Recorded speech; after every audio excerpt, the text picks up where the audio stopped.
Public bidding po yan, ha? 52 billion na binayad ng San Miguel sa gobyerno in 1 year. Dahil 82% ng sinisingil dito, napupunta sa gobyerno, hindi sa amin. Bakit kami puwapayag na napakali?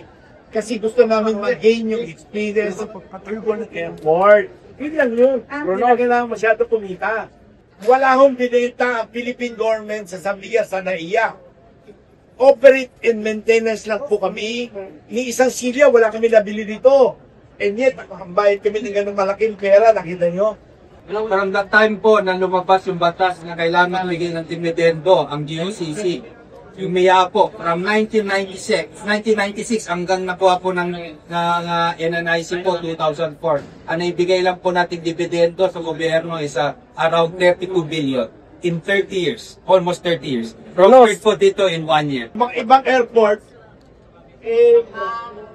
walang public bidding na ganito. At ang gumawa ng terms of reference, Asian Development Bank at DOTR.